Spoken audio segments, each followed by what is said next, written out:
Okay, day 2 of the quarantine, and we're going to read Journey to London. Okay, and I'm going to set you down so I don't have to hold you. Journey to London.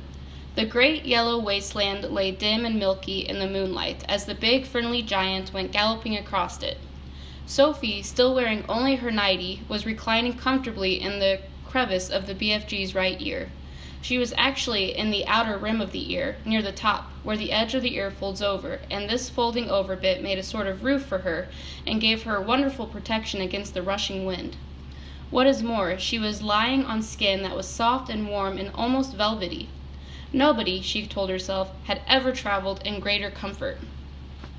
Sophie peeped over the rim of the ear and watched the desolate landscape of giant country go whizzing by. They were certainly moving fast. The BFG went bouncing off the ground as though there were rockets in his shoes, and each stride he took lifted him about 100 feet into the air. But he had not yet gone into that whizzing top gear of his, when the ground became blurred by speed, and the wind howled, and his feet didn't seem to be touching anything but air. That would come later. Sophie had not slept for a long time. She was very tired. She was also warm and comfortable. She dozed off. She didn't know how long she slept, but when she woke up again and looked out over the edge of the ear, the landscape had changed completely. They were in a green country now, with mountains and forests. It was still dark, but the moon was shining as brightly as ever. Suddenly, and without slowing his pace, the BFG turned his head sharply to the left. For the first time during the entire journey, he spoke a few words. "Look quick, quick, over there," he said, pointing his long trumpet. Sophie looked in the direction he was pointing. Through the murky darkness, all she saw at first was a great cloud of dust about 300 yards away. "Those is the other giants all galloping back home after their guzzle," the BFG said. Then Sophie saw them. In the light of the moon, she saw all 9 of those monstrous, half-naked brutes, thundering across the landscape together. They were galloping in a pack, their necks craned forward, their arms bent at the elbows, and worst of all, their stomachs bulging. I wonder why their stomachs were bulging. The strides they took were incredible. Their speed was unbelievable. Their feet pounded and thundered on the ground and left a great sheet of dust behind them. But in 10 seconds, they were gone. There's a picture. "A lot of little girlsies and boysies is no longer sleeping in their beds tonight," the BFG said. Sophie felt quite ill. But this grim encounter made her more than ever determined to go through with her mission. It must have been about an hour or so later that the BFG began to slow his pace. "We is in England now," he said suddenly. Dark though it was, Sophie could see that they were in a country of green fields with neat hedges in between the fields. There were hills with trees all over them, and occasionally there were roads with the lights of cars moving along. Each time they came to a road, the BFG was over it and away, and no motorist could possibly have seen anything except a quick shadow flashing overhead. All at once, a curious orange-colored glow appeared in the night sky ahead of them. "We is coming to London," the BFG said. He slowed to a trot. He began looking about cautiously. Groups of houses were now appearing on all sides, but there were still no lights in their windows. It was too early for anyone to be getting up yet. "Someone's bound to see us," Sophie said. "Never is they seeing me," the BFG said confidently. "You was forgetting that I is doing this sort of thing for years and years and years. No human being is ever catching even the smallest wink of me." "I did," Sophie whispered. "Ah," he said, "yes, but you was the very first." During the next half hour, things moved so swiftly and so silently that Sophie, crouched in the giant's ear, was unable to understand exactly what was going on. They were in streets. There were houses everywhere. Sometimes there were shops. There were bright lamps in the streets. There were quite a few people about, and there were cars with lights on, but nobody ever noticed the BFG. It was impossible to understand quite how he did it. There was a kind of magic in his movements. He seemed to melt into the shadows. He would glide. That was the only word to describe his way of moving. He would glide noiselessly from the dark place to another, always moving, always gliding forward through the streets of London, his black cloak blending with the shadows of the night. It is quite possible that one or two late night wanderers might have thought they saw a tall black shadow skimming swiftly down a murky side street, but even if they had, they would never have believed their own eyes. They would have dismissed it as an illusion and blamed themselves for seeing things that weren't there. Sophie and the BFG came at last to a large place full of trees. There was a road running through it, in a lake.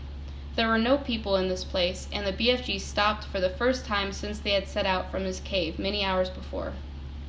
"What's the matter?" Sophie whispered in her under-the-breath voice. "I is in a bit of a puddle," he said. "You're doing marvelously," Sophie whispered. "No, I isn't," he said. "I is now completely boggled. I is lost." "But why?" "Because we is meant to be in the middle of London, and suddenly we is in green pasture." "Don't be silly," Sophie whispered. "This is the middle of London. It's called Hyde Park. I know exactly where we are." "You is joking." "I am not. I swear I'm not. We're almost there." "You mean we is nearly at the Queen's Palace," cried the BFG. "It's just across the road," Sophie whispered. "This is where I take over." "Which way?" the BFG asked. "Straight ahead."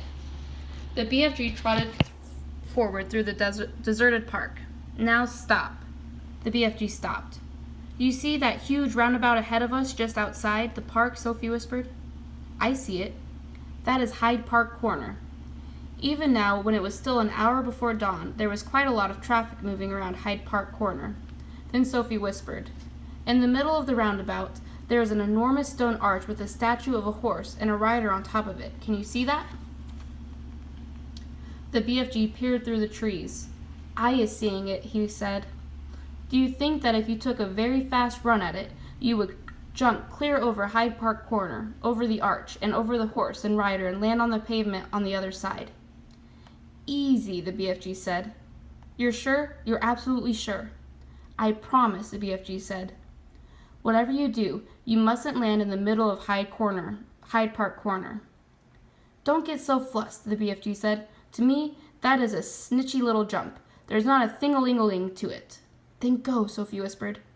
The BFG broke into a full gallop. He went scorching across the park, and just before he reached the railing that divided it from the street, he took off. It was a gigantic leap. He flew high over Hyde Park Corner and landed as softly as a cat on the pavement on the other side. "Well done," Sophie whispered. "Now quick, over the wall." Directly in front of them, bordering the pavement, there was a brick wall with fearsome-looking spikes all along the top of it. A swift crouch, a little leap, and the BFG was over it. "We're there," Sophie whispered excitedly. "We're in the Queen's back garden." Okay, and now we're going to read one more chapter. It's called The Palace. "By gumdrops," whispered the BFG. "Is this really it?" "There's the palace," Sophie whispered back. Not more than 100 yards away, through the tall trees in the garden, across the mown lawns and the tidy flower beds, the massive shape of the palace itself loomed through the darkness. It was made of whitish stone. The sheer size of it staggered the BFG. "But this place is having 100 bedrooms at least," he said. "Easily, I should think," Sophie whispered. "Then I is boggled," the BFG said. "How is I possibly finding the one where the Queen is sleeping?" "Let's go a bit closer and have a look," Sophie whispered. The BFG glided forward among the trees. Suddenly he stopped dead. The great ear in which Sophie was sitting began to swivel around. "Hey," Sophie whispered, "you're going to tip me out." "Shh," the BFG whispered back. "I is hearing something." He stopped behind a clump of bushes. He waited. The ear was still swinging this way and that. Sophie had to hang on tight to the side of it to save herself from tumbling out. The BFG pointed through a gap in the bushes, and there, not more than 50 yards away, she saw a man padding softly across the lawn. He had a guard dog with him on a leash. The BFG stayed as still as stone. So did Sophie. The man and the dog walked on and disappeared into the darkness. "You was telling me they has no soldiers in the back garden," the BFG whispered. "He wasn't a soldier," Sophie whispered.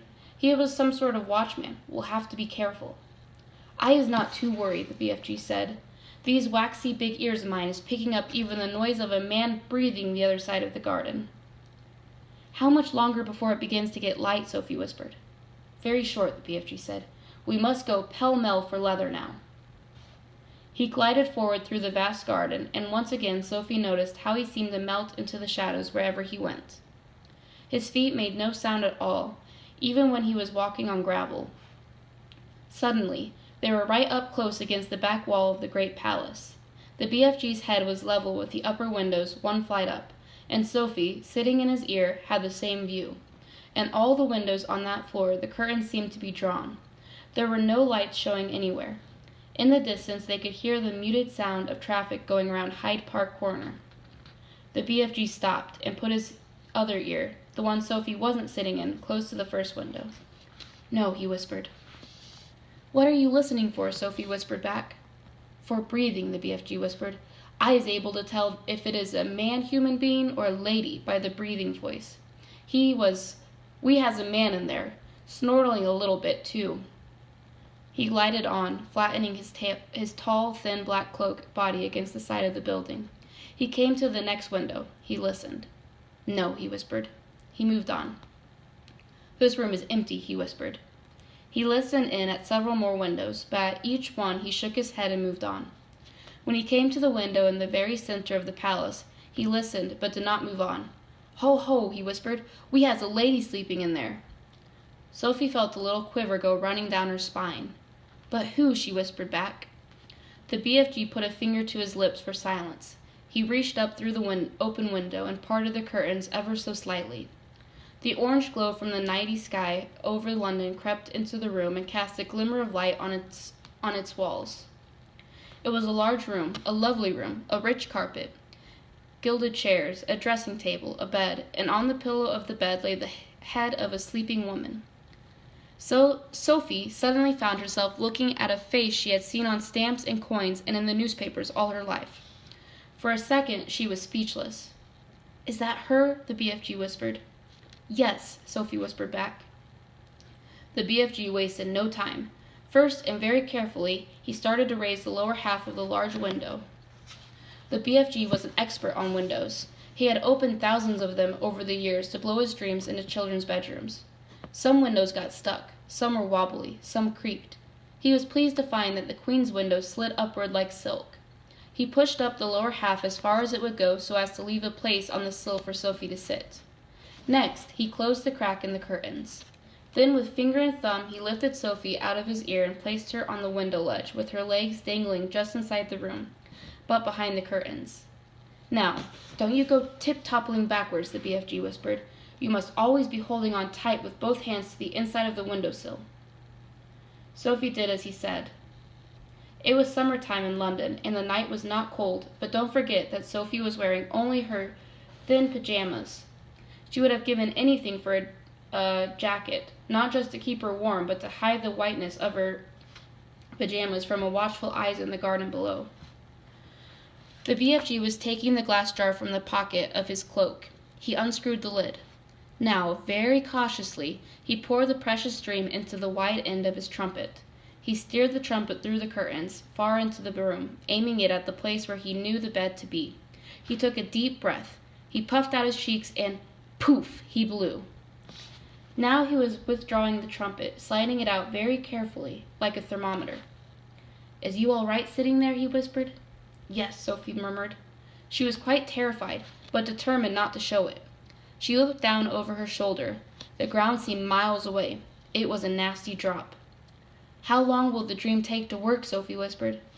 Some takes an hour, the BFG whispered back. Some is quicker, some is slower still, but it is sure to find her in the end. Sophie said nothing. I is going off to wait in the garden, the BFG whispered. When you is wanting me, just call out my name and I is coming very quickly. Here's a picture.